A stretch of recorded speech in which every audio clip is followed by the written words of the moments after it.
Hi guys! Magluluto tayo ng sitaw, ampalaya at saka kalabasa. At ang sahog niya guys ay kay bagnet. Nagisa na po ang bagnet.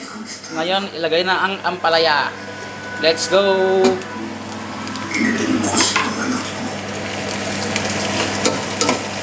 Yun natin ito pariya guys, tanong ko may kajipai na.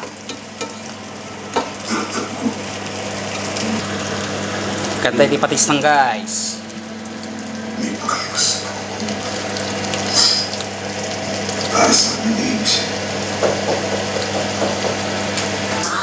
Kantay di kanti ko na guys, nor chicken,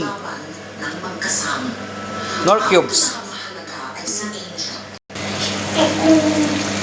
Ganda na yung mabalinta pariyanan guys. Kabil tayo hitikwan guys. Sitaw kan kuan, karabasan.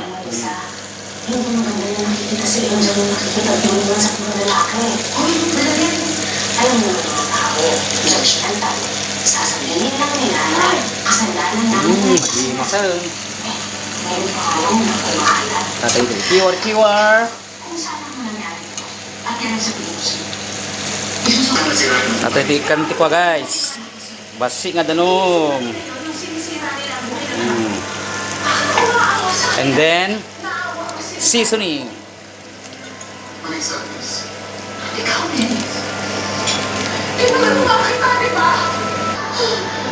Takpan muna natin guys ng kahit mga 8 minutes. After 5 or 8 minutes guys, luto na. Luto na ang ginisang ampalaya, sitaw, at kalabasa. Siyempre guys, alaimang pa rin yan guys. Let's go!